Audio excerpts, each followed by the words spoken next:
Greetings. My name is Lieutenant General Ata Hasnan, and I'm the former General Officer Commanding of the Indian Army in Kashmir.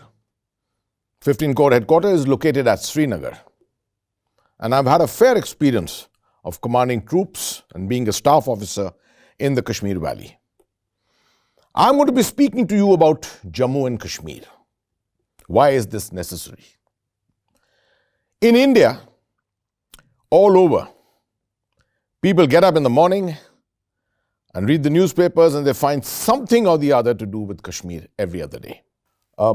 They also watch news in the evening on the television, the electronic media, and you find references to Jammu and Kashmir almost every other day. India has been suffering a proxy hybrid war in Jammu and Kashmir for the better part of the last 30 years. We've been losing soldiers, we've been losing people, and everyone keeps asking, why is this happening? The unfortunate thing is that it is very difficult for people to join the dots of history and understand as to what really is happening in Jammu and Kashmir. On one fine day on the 14th of February 2019, we had the Pulwama incident. Thereafter, on the 26th of February, the Indian Air Force went in and bombed a terrorist training camp at Balakot. And once again, people wondered, what is all this? Why is this happening? So it's necessary actually for the common man to get a broad understanding of what this whole issue of Jammu and Kashmir is about, what exactly is happening there, and what is India doing about it. It's not necessary for me to go into the complete history of the last 70 years since independence. But I will break this up into a couple of segments. The first of them from 1947 to 1971, very, very brief. 1971 to 1989, a little more in detail. And thereafter, from 1989 to the current date in 2020, perhaps a little more descriptively. So let's go back to 1947. The partition of India took place. Jammu and Kashmir, a princely state, was given the option of opting either for India or for Pakistan. The Maharaja of Kashmir was a Hindu. Jammu and Kashmir was a majority Muslim state. And therefore, there was a degree of doubt as to which side should he be opting for. The Maharaja asked for a standstill agreement so that he could consult and take a final decision. But before anything could actually happen on ground, Pakistan decided to unilaterally act and send in tribal raiders to get hold of the territory of Jammu and Kashmir. And that's how the first war of Jammu and Kashmir started. In 1947, it went on to the whole of 1948 and until early 1949. At the end of it, the Indian Army landed on the 27th of October in 1947, defeated the raiders, pushed them back. But before the culmination of the operations, India had already taken the issue to the United Nations, and the United Nations brokered a ceasefire. And a ceasefire line was created. This was the line which ultimately became the line of control in later years and continues to exist as the line of control. This ceasefire line was essentially an imaginary line joining various landmarks, various dots on the map, along which the two armies had halted. Actually, the Indian Army from our side and the Pakistan Army, which at that time was primarily a couple of officers, regular officers, commanding a lot of tribal raiders. This was the first effort by Pakistan to unilaterally try and take advantage and capture the state of Jammu and Kashmir and make it a part of the Pakistani territory, the Pakistani nation. The United Nations brokered a ceasefire and an agreement by which it accepted the idea that the Maharaja of Kashmir had acceded to India by the instrument of accession, 26th of October 1947, And by virtue of that, it laid down that a plebiscite would be conducted in Jammu and Kashmir to take the choice of the people. And but that would happen conditioned to the troops, the forces which have committed aggression on the state of Jammu and Kashmir having withdrawn. Legally, therefore, with the instrument of accession having been signed, for India, the aggression was actually committed by the Pakistan army, and it was necessary for it to withdraw before a plebiscite could be conducted. That never happened, and the plebiscite, therefore, never took place. And the problem continued to fester until the Pakistan army took over the nation in 1958. President Ayub Khan, Field Marshal Ayub Khan, came to power. Within 7 years, 1965, perceiving that India was militarily very weak, post the 1962 defeat at the hands of the Chinese in a border war in the northeast, in Ladakh and in Arunachal Pradesh, Pakistan decided that it would once again unilaterally carry out operations to capture Jammu and Kashmir before India could possibly strengthen its own armed forces. Once again, in the month of August-September, a 22-day war was fought in 1965, which ended in a stalemate. One of the famous things about the war was the capture of Haji Pir, if people would generally remember, and the subsequent return at the Tashkent peace agreement on the 10th of January 1966. But this was the second attempt by Pakistan to change the situation in Jammu and Kashmir by force. The third attempt happened in 1971. And by that time, the Pakistan army was well embedded in power politically. 1971 was a disaster for Pakistan. And it put an end to the two-nation theory. It created the independent state of Bangladesh. And the situation from 1972 onwards happened to change completely. In 1971, at the end of the war, the 16th of December, Victory Day, India had captured 93,000 prisoners who had surrendered to the Indian Armed Forces. They were in the custody of India until the Shimla Agreement was signed in July of 1972. A lot of questions are asked as to why India did not resolve the Jammu and Kashmir issue, the whole territorial issue of Jammu and Kashmir, in exchange for the 93,000 prisoners who were in our hands. This is an issue beyond the scope of discussion here. So the Shimla Agreement, which was signed, very clearly stated that the problem of Jammu and Kashmir would be resolved bilaterally. And that put an end to the mediation role of the United Nations. And although India did not formally approach the United Nations to abrogate the UN resolutions which had asked for such a plebiscite, it was a broadly understood aspect that based on the Shimla Agreement, it would now be bilateralism which would rule, and no longer third-party intervention or mediation would be acceptable. Pakistan signed on the dotted line, took back its 93,000 prisoners, and accepted bilateralism under the Shimla Agreement as the means of resolving the Jammu and Kashmir conflict with India. The next important date was 1974, and that is the Pokhran nuclear test by India. And that's when Zulfikar Ali Bhutto, the then Prime Minister of Pakistan, made the very famous statement that they would eat grass or they would eat leaves, but they would have a bomb of their own.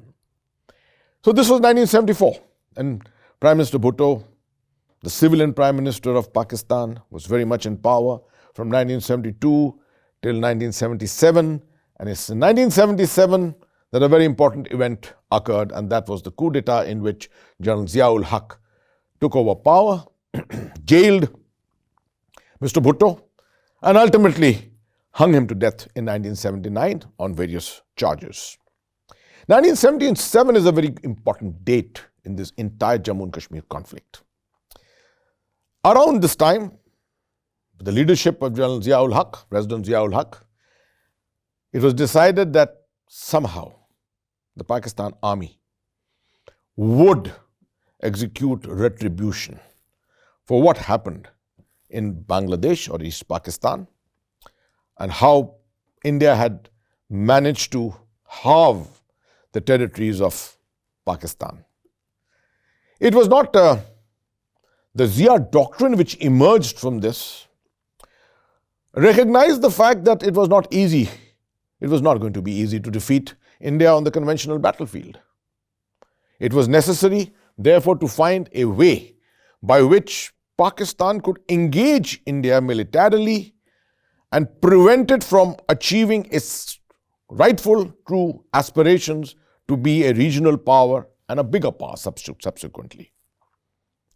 It was clear that economically, Pakistan could not match India. In terms of conventional army, it could not match India. So the first decision was to go nuclear. Because by going nuclear, Pakistan would set aside the yawning asymmetry between India and Pakistan. Even with 10 bombs in its arsenal, with 100 bombs with India, it would have been possible to set aside the asymmetry to a very great extent. The second part of this doctrine was to befriend some rich states in West Asia, have a big power in its support diplomatically, and thereafter seek an opportunity by which Pakistan could exploit India's various fault lines, demographic fault lines. And demographic fault lines in India are one too many. We have linguistic, we have casteist, we have regional, we have ethnic, and most important of all, we have religious fault lines. And so Pakistan anticipated that they had to have only patience, and somewhere down the line an opportunity would arise. Zia was a fortunate man. Within 2 years, in 1979, the international environment started to change. 3 major events happened in 1979. The first was the revolution in Iran. The second was the invasion of Afghanistan by the former Soviet Union. And the third, which is very little known to people, was a very important event which happened in Saudi Arabia. And that was the takeover of the Grand Mosque at Mecca by the Ikhwan, the rebel Ikhwan group. It took a very long time for the French special forces to be mustered up at the request of Saudi Arabia, who came in and evacuated that occupation which had happened of the Mecca Mosque. It was considered to have been desecrated, and therefore the clergy in Saudi Arabia put a tremendous amount of pressure on the royal family to be more proactive on the aspect of ideology, which Saudi Arabia, already on a high after the 1973 oil, the significance of oil having gone up, energy having gone up. Now politically, it was necessary for Saudi Arabia to start looking upwards, and the clergy started putting pressure on it because it's very unique Islamic ideology, Wahhabist ideology. It was necessary for Saudi Arabia to now start spreading this into other countries, into other Islamic countries, in competition with what it perceived may happen from Iran. That is the rise of Shia ideology. It was essentially a sectarian conflict between Iran and Saudi Arabia, which now flew into the Indian subcontinent, starting with Afghanistan. The Soviets having invaded Afghanistan, it now fell upon Pakistan to take on the leadership in terms of the execution. The sponsorship and the backup for this entire thing came from the United States and from Saudi Arabia. Transnational mercenaries who were given the name Mujahideen for the first time were recruited internationally. They came and they fought for the better part of the next 10 years, and they defeated the Soviet Union. And the Soviet Union had to withdraw from Afghanistan. This gave a tremendous amount of experience, a tremendous amount of leadership capability to Pakistan and its frontline intelligence agency, the ISI, which gained a tremendous amount from here. It was essentially a proxy war which Pakistan was fighting on behalf of the United States and Saudi Arabia. The Mujahideen, the transnational Mujahideen, were essentially proxies. This was the first really major proxy war which the world was seeing, and a very successfully fought proxy war. And it was Pakistan which was providing the ground leadership in terms of the ISI's capability. 10 years was a tremendous amount of time to gain that experience. Through this period of the 80s, also, something important was happening in India. There was a problem taking place in Punjab. Pakistan was at the back of that. Again, it was sponsoring it. A lightweight proxy war in Punjab was being fought out.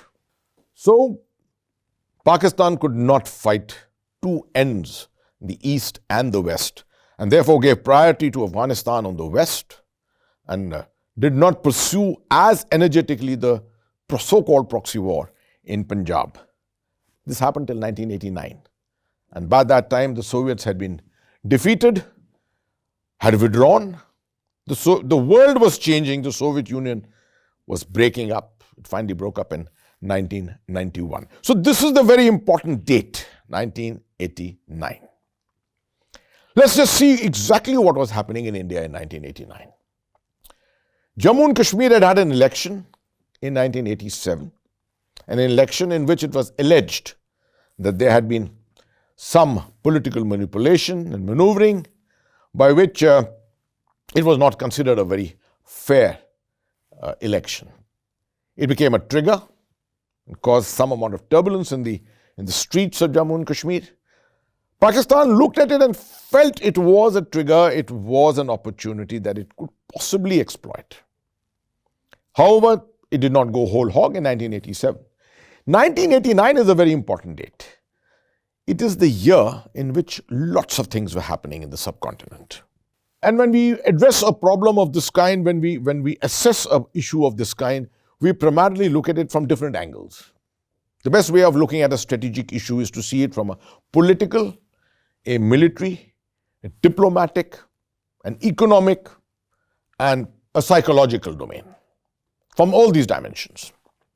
So let's take one example of all these domains and see what exactly was happening in the subcontinent.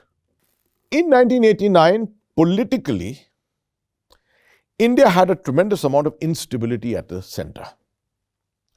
The 440-seat majority which Prime Minister Rajiv Gandhi enjoyed had already dwindled, and it had led to the fall of the Congress government. Then you had a coalition government at the center, a subsequent coalition government which came thereafter. And therefore, the attention was more on politicking within New Delhi. Instability invariably leads to that. While a lot was happening around the world and what lot was happening regionally. Diplomatically, the Cold War had come to an end. The Soviet Union was in the process of breaking up. The Berlin Wall had fallen, which was a very important historical event. And therefore, the world was in a flux, and really no one had an idea of what the new world order which would emerge would finally be. The United States was left as the unipolar, the single superpower in the world. And therefore, no one really had an idea of where the focus of the international community would be at that particular time. Militarily, I think from memory of most Indians, it's forgotten that in 1989 we had 100,000 troops of the Indian Army sitting in or deployed in Sri Lanka. While Punjab was still burning, and in 1989-90, the Indian Army entered into Punjab too. The Northeast had not fully stabilized. And Pakistan was conducting one of its largest field exercises at the end of 1989 and the beginning of 1990. This exercise was called Zarb-e Momin. It was a response to India's very famous exercise Brass Tacks, which had four sections of it: exercise Brass Tacks 1, 2, 3, and 4, ending up with finally a deployment of both Pakistan and the Indian armies in what was called Operation Trident, as far as India was concerned, in 1987. So this was a response which Pakistan was giving to us in 1989-90. So militarily, we did not have the capability to push any additional troops into Kashmir because of the fact that we were already overstretched. Economically, India in 1989 and leading up to sometime in the middle of 1991, these approximately 2 years, the Indian economy was in deep turbulence. It was coming down at the end of, in 1991, it finally came down to $1 billion of foreign exchange. That's all that was left in the coffers of India. Looking at it from a social angle, we had the longest running agitation in India. The Mandal agitation was going on for a fairly long time, created a fair amount of turbulence in the streets of the whole nation. And when such an agitation is there, obviously the attention of the political community is more on an agitation on those streets rather than on the borders or on border states where something may be festering, something may be emerging, a proxies and a sponsored kind of a war situation could be emerging.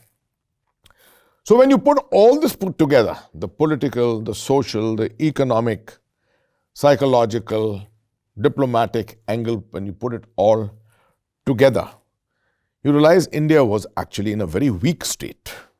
From a comprehensive security angle, India was in a very weak state. And this is the time when Pakistan chose. Very appropriately, it chose this. And sometimes I imagine that if I was sitting in Pakistan as the head of the ISI, and the head of the ISI was none other than General Hamid Gul at that time, and the army chief was General Mirza Aslam Beg, because General Zia had already died in the air crash near Bahawalpur in 1988. So with this situation, possibly both the army chief and the DGISI must have advised the Prime Minister that this was the most opportune moment for Pakistan to exploit what it had looked at in terms of the Zia doctrine, the exploitation of a situation in India, and to tie down India with the doctrine of what is called a war by 1,000 cuts. Benazir Bhutto, who was the Prime Minister at that time, may have dithered on this, but was convinced by the duo of the Army Chief and the DGISI. And that's how conflict initiation started. The end of 1989, actually the beginning of 1990. Lots of things happened. Initial locally sponsored terrorists, that time called militants, who emerged, went into the forests. There was a trans-LOC movement across. There was hardly any army deployed because the army was only looking after the LOC. And there were virtually no reserves in the hinterland. So the line of control was open. The army was primarily looking after its posts, and people were walking across up and down. And at the same time, there was a leadership given to them. There was sponsorship, money was flowing in, weapons, explosives, all kinds of things, everything which needed to fight a proxy war. By proxy, this war was being fought by Pakistan on the territory of India in Jammu and Kashmir.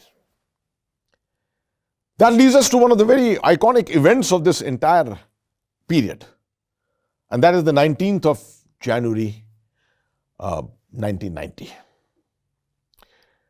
Although the Kashmiri Pandits, who are a minority Hindu community in Jammu and Kashmir, in Kashmir itself, had stayed there well integrated with a wonderful culture of their own, it was necessary for Pakistan to somehow evict the Kashmiri Pandits.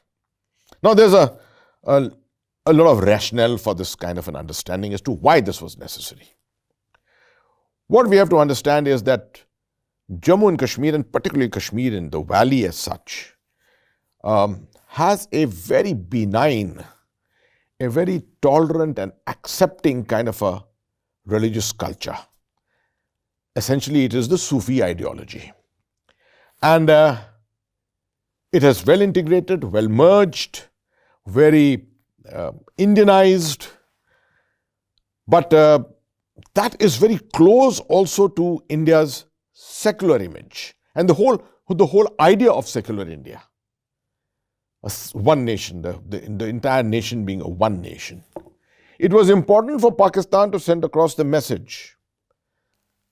19th of January 1990, a very crucial date, when the eviction of the Kashmiri Pandits. And it all happened as a part of a plan. It was essential for Pakistan to commence the conflict initiation of this war, this conflict, which is essentially a hybrid conflict, and I shall explain the meaning of a hybrid conflict a little later. But it was essential that the Kashmiri Pandit community, numbering close to 450,000, they needed to be evicted from the territory of Kashmir, so that Kashmir would become demographically much more Islamic. The existence of Sufi culture, it would be diluted to bring it closer to what was being desired in terms of the typically Saudi Wahhabi culture, which was also making its way into Pakistan. It had already made its way into the northwest frontier, the Khyber Pakhtunkhwa area today, and into Afghanistan at that particular time, particularly in the areas of the camps where 3 million refugees from Afghanistan were camped. So it was a part of a grand plan, essentially to spread this culture, radical extremism, into Jammu and Kashmir, which would in turn aid Pakistan in trying to integrate the people, bring into them an idea of them being different and therefore necessary for them to ensure that they separated from India. And it was a boost to separatist ideology, essentially. We were unprepared for it. India was quite unprepared for it, had not understood the dynamics of this entire problem.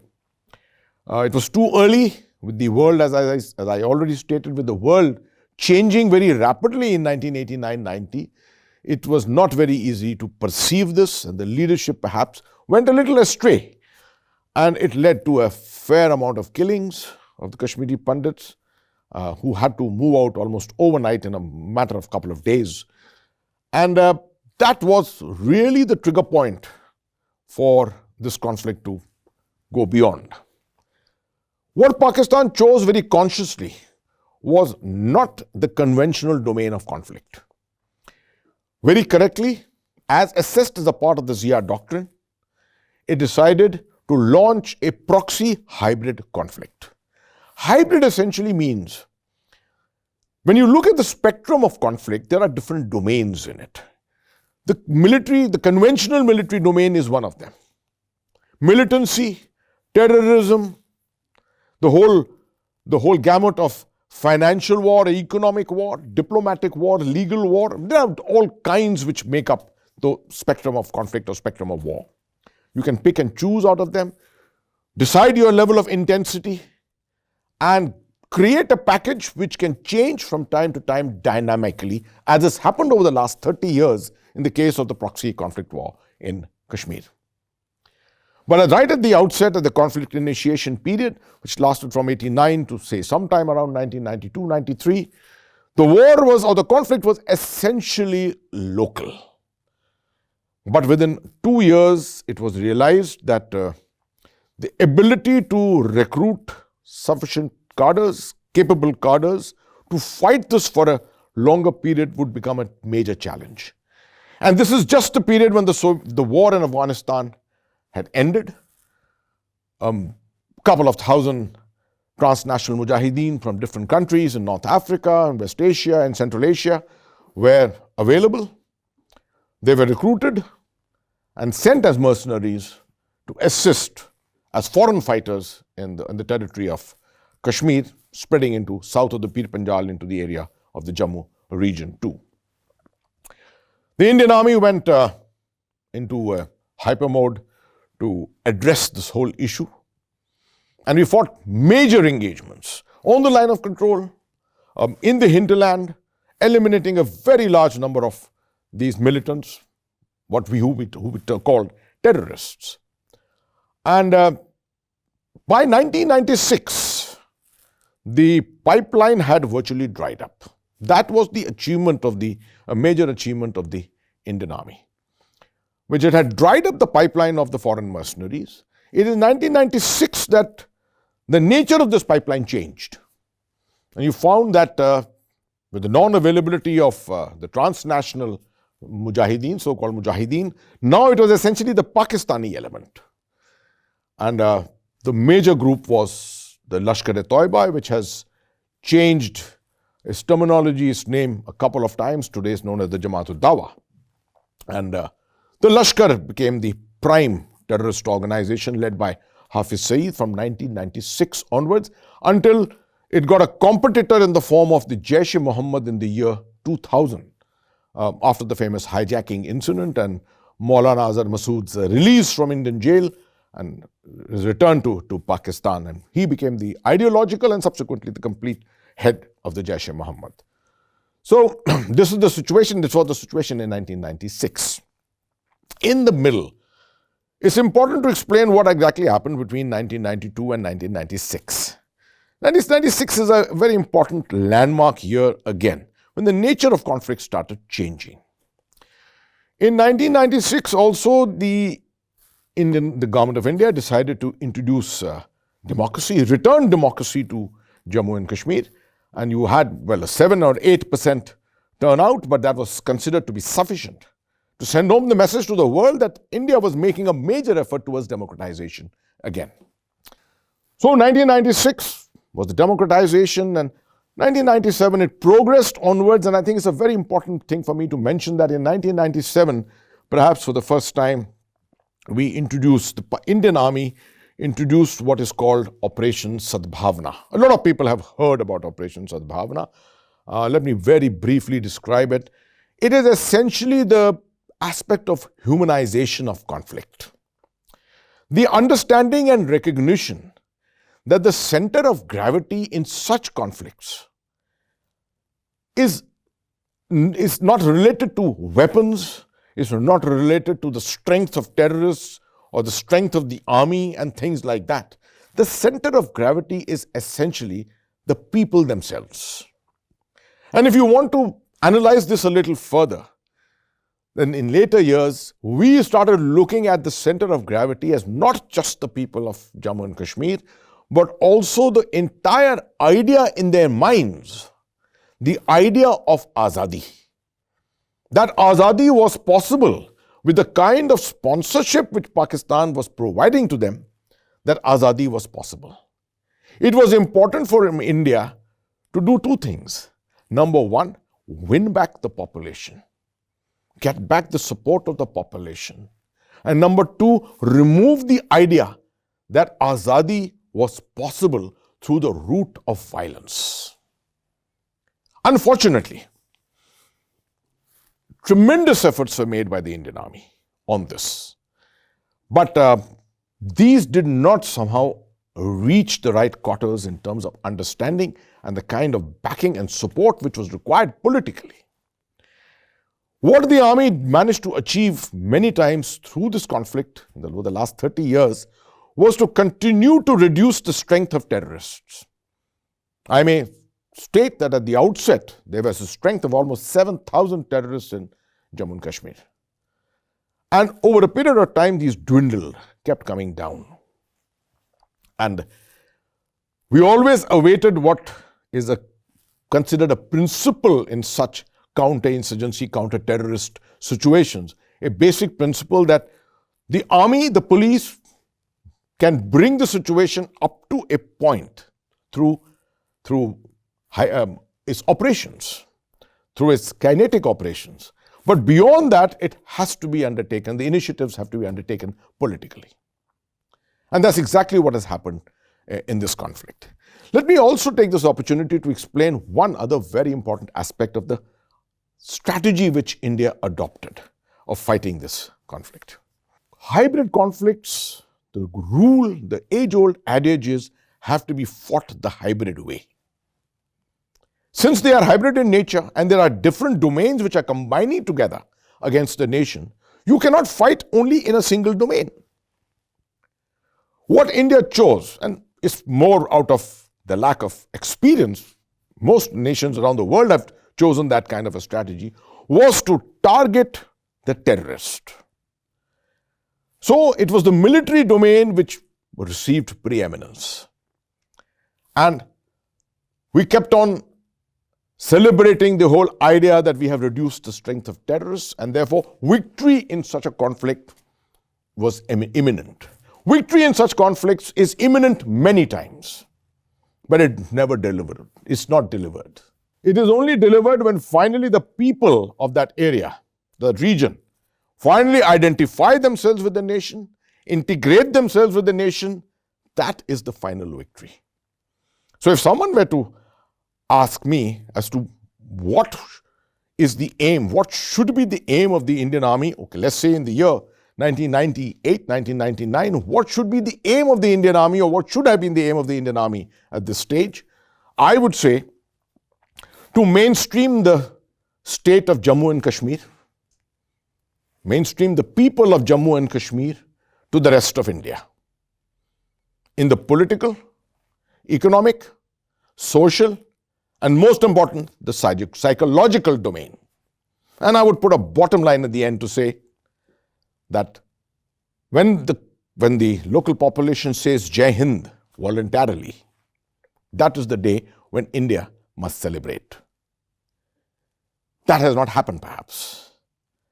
And it's important to explain this aspect that from another angle. In the year 2001, the Indian Army neutralized 2,100 terrorists. That's the largest number in the complete period from 1989 till 2020. 2,100 terrorists. In the year 2018, the Indian Army neutralized 254 terrorists. That's the level to which it had brought down militancy, terrorism in Kashmir. South of the Pir Panjal, the Jammu region had been completely cleansed of terrorists. But the problem was that the other domains of hybrid conflict continued to remain alive. These kind of conflicts are not fought, as I said earlier, through a single domain. The adversary chooses to establish what has come to be virtually a tactical strategic term today, what is called an ecosystem. An ecosystem in a situation such as this essentially consists of human resources, that's the terrorist, the overground workers who are present all over Kashmir, who are coming and shaking hands with all the military commanders, getting themselves photographed, but many times working against us.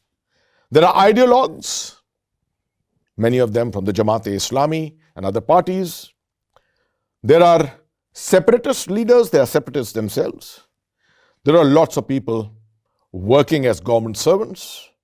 There are lots of people in the media. And perhaps most people in India do not understand the importance of media in Kashmir, where 30 English newspapers are published every morning. That many newspapers are not published in the capital of India, in Delhi. That is how information is spread everywhere. And there's nothing pro-India about that information. It's under India's democratic culture that India itself is being questioned in Srinagar and the rest parts of Kashmir. This aspect has hardly been projected to the world, that the manner in which India has chosen democracy to exist there, temporarily suspended at the moment. But that is the route which India adopted right from 1996 onwards, when we had the elections in which just 7 to 8% turnout just took place. So that brings us to the situation around about 97, 98, and this has been the situation, this has been the dynamic history of Jammu and Kashmir, where the security forces led by the Indian Army, along with the police forces and the intelligence agencies, have delivered. But the ecosystem somehow rejuvenates itself. And on the ecosystem, besides the human resources, besides there is also in existence the financial circuits. Without finance, nothing works. Fake currency, which led us perhaps to carry out certain other measures in India.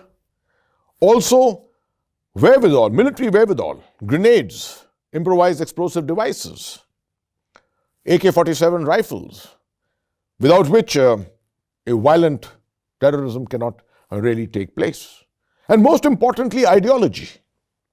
The importance of the introduction of violent extremism into Kashmir to make sure that the very accepting, tolerant Sufi culture was replaced by a culture which would be closer to the Pakistani model. All this ensures that even as the strength of terrorists is reduced, even as the end of the year, when you count your strength of terrorists, you will always find there is enough scope for rejuvenation, there's enough scope for the whole thing to regenerate. This realization finally came around about 2016 or so, and we should speak about that subsequently. But to just cover this existing gap from 1998 to about 2011, it's important to understand that in 1998, the situation was coming to a degree of normalcy, but we had Kargil. Kargil upset the apple cart to a very great extent. We had to push out troops from the Kashmir Valley up to Kargil to fight the brief war that we fought there. And therefore, a lot of space was vacated in the valley. That space, it took time for us to fill that space. Filling the space in this understanding means essentially getting back the operational domination of that particular area. It took us some time to do that. And that's why you found that when the year 2001, we had so many terrorists all over Jammu and Kashmir that we achieved almost a record of killing 2,100 that particular year. And that was also the period when you found more technology coming in. You found thermal imaging devices coming in, better surveillance devices, better communications, better weaponry coming in. And it changed the nature of conflict to a very great extent and virtually forced on Pakistan in 2003, at the end of 2003, a ceasefire. Pakistan was the one which voluntarily offered the ceasefire, 26th of November. And we had a very brief period of 4 years in which an attempt was made to do backroom diplomacy in the hope that a so-called 4-point formula, which was proposed by General Musharraf, looking at the possibility of making borders as irrelevant, that formula could actually work out. Somehow, 2007, the period from 2004 to 2007, the relative period of Bonhomie, we could take it at a pinch right up to 2008. It is the Lal Masjid incident in 2007, in which the Pakistan Army had to enter into a masjid which had been occupied by radicals, eliminate a very large number of them. And that created a trigger which led to a tremendous internal security upsurge within Pakistan. And the chain of events from there right till the next year, till 26/11, when the Mumbai terror attack took place, leading to the killing of 165 innocent people, including Americans, including Israelis, in that unfortunate incident in India's financial capital.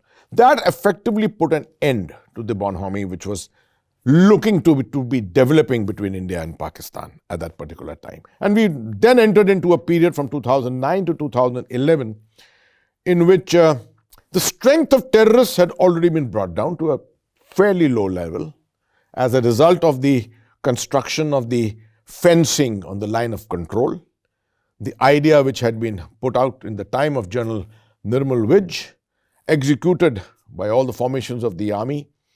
And it's important to understand that the contribution of this LOC fence actually at the tactical and operational level changed a lot of things. Prior to 2004, when the fence actually came into being on the 1st of July, The Indian Army was used to neutralizing an average of about 1,200 to 1,400 terrorists every year.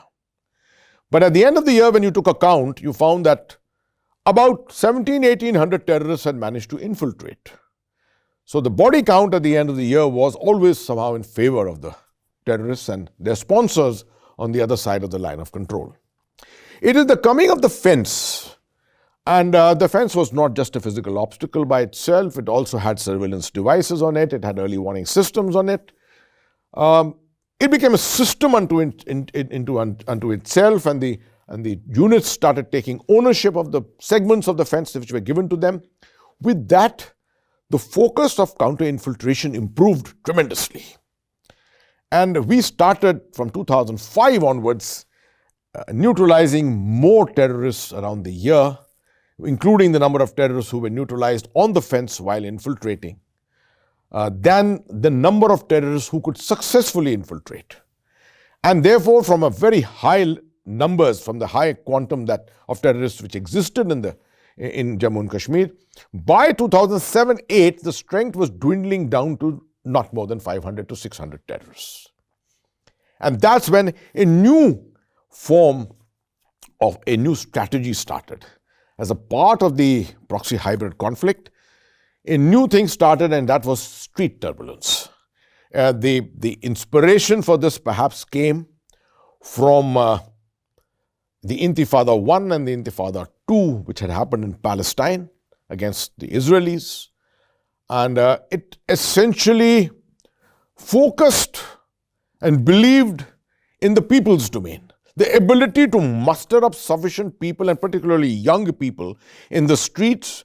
The stone became the weapon. And it may seem strange sometimes to a lot of people who do not have a military or a security orientation to wonder as to why a soldier armed with an AK-47 should be fearing a young 18-year-old boy carrying a stone. It's very difficult to perceive this, but to understand it correctly, what we have to remember is that there is a moral angle to soldiering too. And that moral angle is you cannot fire at an unarmed man. Now, if a man is armed with a stone, comparatively, an AK-47 in the hand of a soldier and a stone in the hand of an agitator, the perception which is created is not the legal aspect. It is the perception which is created that it is not correct. It's a mismatch. And therefore, I experienced it personally in 2008 when the agitation started with the Amarnath Shrine Board issue. They had to find a trigger. They found the trigger. They found a trigger every year from 2008, 9 and 10 to generate this agitation in the streets and bring the people into the streets. Allow the separatist leaders to take charge. It was the virtual precursor to the Arab Spring. The Arab Spring actually happened only in 2010, 11 and 12, leading up to 2013. That's how we found Tahrir Square, and we found it in Tunisia and in Syria and places like that. It was all fought on social media. Here too in Kashmir, social media had not till then penetrated very deep. Mobile internet was just about coming in 2009 and 10. But it was just the voice, the mobile communication, the voice aspect of the communication, which was sufficient to coordinate activities, send out the messaging. The SMS became the very powerful communication tool to bring people together, and you could bring 100,000 people on the roads at any time that the separatist leadership decided it wanted to do it. But by 2010, this agitation died down. 8 and 9 and 10, the stamina seemed to be running out. Mostly stamina in such agitations lasts about 3 years. In 3 years' time, children lose out on academic sessions. A lot of people can't pick up the fruit from the orchards, and the economy generally tends to suffer tremendously. And that's where the stamina of the people is always tested. 2011 was a comparatively a rest year. 2012 was a good year. In 2013 or so, the nature of conflict started changing once again. And this was, in my understanding and perception, it was the change being brought about because of the transition in the generation. You started now finding people, young people of the age of 18, 19 and 20, now exercising their voice. And it was symbolized by the rise of this young militant, a Hizbul Mujahideen militant called Burhan Wani. And for the better part of the next 3 years or so, Burhan Wani led the local militancy in South Kashmir, and that's how the whole of the entire militancy came back to South Kashmir. South Kashmir, which had been generally, where peace had been generally created everywhere, suddenly you found an upsurge. Why South Kashmir? That's an important aspect to understand. When you look at it geographically, North Kashmir is closer to the line of control, and therefore the infiltration which takes place gravitates into the urban centers in North Kashmir in places like Bandipur and Sopore and Baramulla and Handwara or Kupwara. But when the infiltration is reasonably well under control, then you find that this is limited. The presence in North Kashmir is essentially that of the foreign terrorists, that is, in this case, the Pakistani.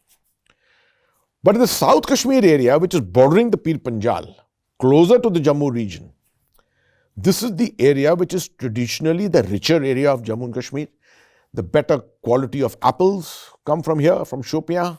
This is the area where the Pampore saffron fields are. This is the area where the white-collar workers, more of the white-collar workers of Kashmir belong.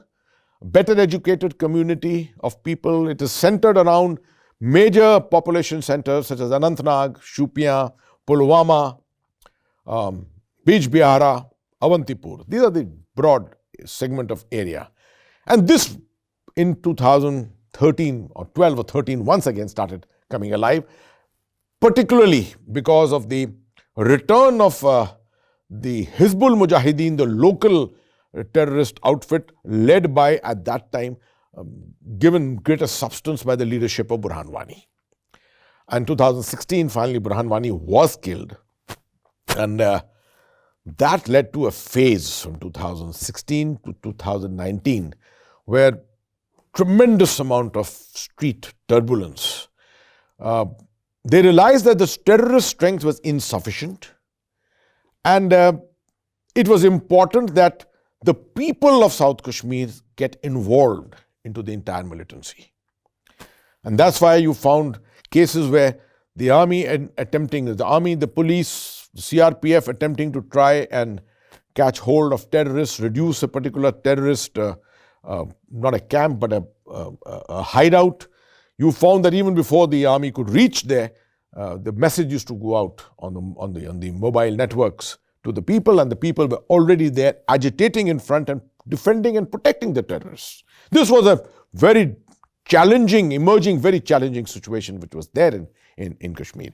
But this is the time when Pakistan decided to once again up the ante in terms of regaining the space which had been lost out, particularly in South Kashmir. The difference, the time duration between 2001, when the attack on Parliament took place, 2008, when the attack in Mumbai took place, and the Pathankot air-based terrorist attack, each of these, the time gap was just about 7 years between them, and generally characterized by diplomatically a better relationship, not deteriorating too much at that particular time. But from 2016, it started becoming quite evident that Pakistan was now in a state of desperation. And it's interesting to just see the year 2015 from a diplomatic angle. 2014, the BJP NDA-1 came to power, 26th of May 2014. People expected that there would be some things which would be happening in Jammu and Kashmir or in the relations with Pakistan. Nothing happened for the better part of the next 16, 17 months. It is only around about August, September of 2015 that you found the NDA-1 government commencing the first initiative. And that was at UFA, where the two prime ministers met, Mr. Nawaz Sharif and Prime Minister Modi met, and it led to the meeting between the national security advisors in Bangkok. It led to subsequently the visit of India's foreign minister, the late Mrs. Sushma Swaraj, to Islamabad as a part of the Heart of Asia conference. And it seemed that bonhomie was there. But it's important at this time to understand that Pakistan's policies are not run by its civil society or by its parliamentarians or a civilian elected prime minister. It is all run by the deep state in Pakistan, and essentially the deep state consists of the ISI, the Pakistan Army, or the coterie of the Pakistan Army, the corps commanders themselves, elements of the Pakistan veteran leadership, who all have their own agenda. They are the great stakeholders of violence in Kashmir, and they are the ones who run this agenda. And that's why it was important to see whether they would play ball with what Mr. Modi was attempting to do from the Indian side. Mr. Modi took the initiative on the 25th of December, that's on Christmas Day, from Kabul, flying back to Delhi via Lahore at very short notice. And he, in his very characteristic way, looked at the possibility of giving a fillip to the relations between, the political relationship between India and Pakistan, in terms of the relationship between the political leadership in India and the political leadership in Pakistan, minus the deep state. But the deep state did not permit this to progress beyond 7 days. And you found on the 1st of January 2016, you had the Pathankot airbase attack. It's a very interesting aspect to look at how the whole effort to scuttle the emerging bonhomie between India and Pakistan, which could have led to a tremendous amount of stabilization of the relationship and perhaps a potential resolution of Jammu and Kashmir, but the deep state would have none of it. And you see that from Pathankot, 1st January 2016, this relationship started to deteriorate. It didn't deteriorate immediately once again. And it ended up with the Uri, 18th of September 2016. But before that, the killing of Burhan Wani on the 8th of July 2016. And these are events of 2016 which make that year a particularly very important year. And by the time that the strike at Uri took place, it was clear that the deep state was now wishing not to allow Nawaz Sharif or anyone to seek peace with India, would not allow Mr. Modi to pursue his policy after having stabilized himself in the political leadership of India, to pursue a policy of peace with Pakistan. It was very evident. The surgical strikes which went in 10 days later on the 28th of September, I think pegged it down. And that was India's response, the first response across the line of control. And it finally led up to the 29th of November, the attack in Nagrota. So 2016 was a very crucial year in which the relationship deteriorated completely. The messaging from the deep state in Pakistan was very clear that they were not seeking peace with India, although they kept talking about talks with India. India insisted and made its stance very clear that talks and terror could not proceed together. And that's the stance which continues to be held. 2017, now this is the time when Pakistan, 2016-17, is the time when Pakistan was seeking to regain what it may have lost in Kashmir over the period of 2011 to 2015 or so. When the strength of terrorists had come down, there was an emerging change, and generational change in the terrorist leadership, in the overground workers, which was taking place inside the valley. And it seems to have gone into an overdrive and made a major mistake. The events of 2016 tend to bear out that aspect of understanding that going into an overdrive actually gave India a major advantage.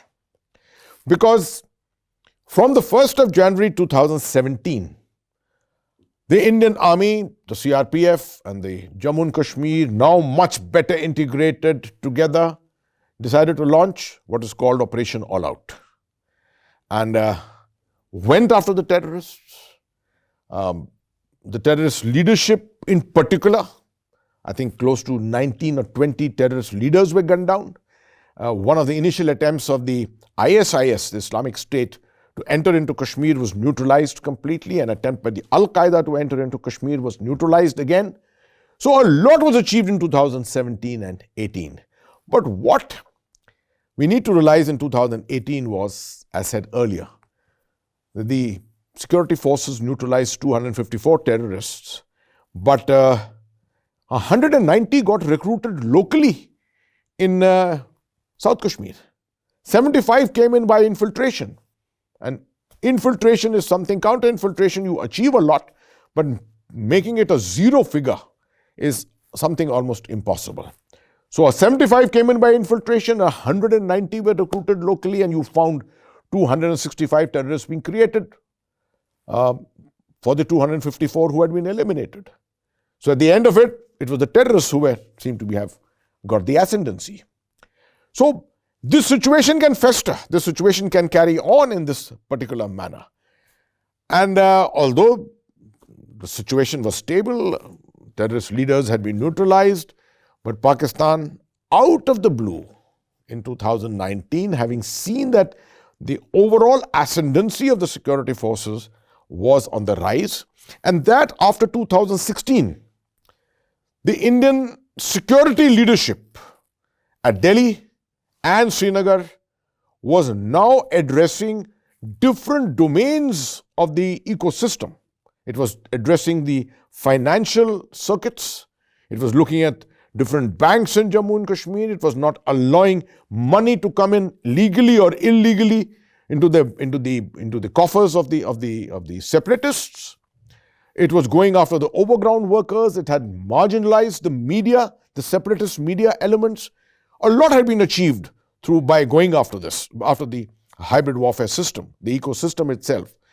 Realizing this, Pakistan perhaps decided to carry out a high-profile act, which would probably draw the attention of the world and draw attention of the local leadership, the separatist cadres, inspire them to rise up once again, and at the same time label this a false flag operation. Essentially, the false flag operation means that it is done under the sponsorship of Pakistan, the adversary, done with their resources, done by their proxies, but through a strategy of denial. This label of it is put on India itself, that it is India which has done this particular action in Kashmir. And the timing was very appropriate for this kind of an exploitation. 14th of February was not very far away from the elections, in the Indian elections, which were commencing on the 5th of March 2019. So with this kind of a situation, 14th of February, the Pulwama strike, the IED attack against the CRPF convoy led to 40 CRPF policemen being martyred, and that had the whole of India up in arms. The whole of India up in arms. And the next response immediately was the action at Balakot. India had different options. India had different options of going in by different surface means. It had the options of going across the line of control and doing offensive operations. It could have done it in any manner, but it chose finally to use the air option to target Balakot. And what happened is well known. The Balakot facility, the subsequent attempt by Pakistan to try and do a sham air action across the line of control on our facilities here, and the subsequent shooting down of the MiG-21 Bison with Wing Commander Abhinandan, who had flown in from Srinagar, that is a different story. But the important aspect here to remember is that a lot of allegations are being made that Pulwama was actually an Indian operation, a false flag operation to try and give a artificial political boost to the NDA government. Now, the Pulwama investigation itself has not been completed, but this is the kind of understanding and perception which Pakistan has attempted to play out into the international community. Thankfully, the Indian diplomatic campaign has been very energetic, and particularly in West Asia, in Iran and in other countries like this, in the United States and France, much of the European Union, it has been spelled out as that India is the country which has suffered the longest from terror. And it has all been under the sponsorship of Pakistan from the other side. This game, diplomatic game, has been played out assiduously, but it needs to continue. It needs to continue all the time. And this is a very important part of the whole campaign. The perception that Pakistan prevails in the Pakistan leadership, in its military leadership, in its deep state, that India will not respond. India will not respond to terrorist actions, strikes against our facilities, etc., primarily because Pakistan is nuclear armed, and it does not want to disturb that status quo. It does not want to disturb or create or bring about a trigger by which Pakistan would be forced to respond in the nuclear domain. Now, this is a perception which seems to have been prevailing in Pakistan for fairly long.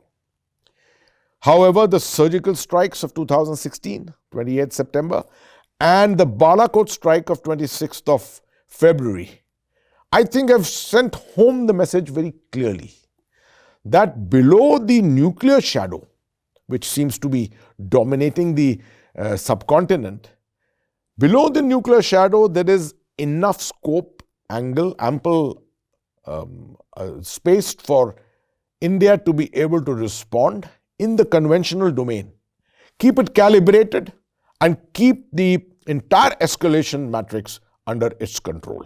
I think it was demonstrated quite well in the surgical strikes. It was demonstrated even better in the Balakot strike. And if Pakistan has not learnt its lesson clearly from it, I think it may play it out once again, and this will be probably demonstrated in a much bigger way should that happen once again. So we are today at a stage where, to my perception, Pakistan has overplayed its hand from the period 2016 to 2019. It has virtually run out of options. It should understand very clearly that India has now got the experience of 30 years behind it, and that it will respond in different domains. The place and time of choosing remains in its own hands. It will ensure that it will not respond only in a single domain. It can be in different domains that it can happen. Diplomatically, it's got its act together. The international community, by and large, is with it. Attempts to try and bring the OIC, the 57 nation, the OIC overboard and try and bring them on in support of Pakistan has not succeeded sufficiently enough. So I think today Pakistan is on the back foot. It needs to think through its further strategy. And the question which always keeps coming up into various strategic analysts in India is that does India retain the capability of doing something against Pakistan-occupied Kashmir and Gilgit-Baltistan to regain those territories which it is supposed to regain or aspire to regain under the 22nd February resolution of 1994. When it comes to Pakistan-occupied Kashmir or Gilgit-Baltistan, it's a very complex issue today due to the entry of China, the China-Pakistan economic corridor. It is not necessary for India to make noises all the time on it, but psychologically the message must be sent out to Pakistan that the entire territory of Jammu and Kashmir belongs to us and we retain the capability and we will aspire. We will build up our capacity to be able to take back this complete territory. It is not necessary to do it by war. War can be fought by different means as the entire spectrum of war dictates. So, on POK, on Gilgit-Baltistan, I think what has been said by the Raksha Mantri, the Defence Minister of India, is sufficient. On the Khyber Pakhtunkhwa, Pakistan must realize that it is as vulnerable as India has been in Jammu and Kashmir and some other parts of India where separatist trends have existed. But beyond that, the government of India understands what its responsibility is. And if it has to do anything, it is the covert means which will always be available, and covert means are not spoken about in the public domain. So at the end of it, I think it's advantage India. At the moment, options have run out for Pakistan. The year 2020 is a very, very important year. We shall see how the situation in the Kashmir Valley in particular pans out, and what the levels of violence are going to be, what Pakistan is going to possibly attempt to do to try and regain the space. It is all linked to what is happening in Afghanistan. Pakistan cannot handle Afghanistan and Jammu and Kashmir together, and that's one of the reasons why 2020 may be a comparatively peaceful year. Thank you.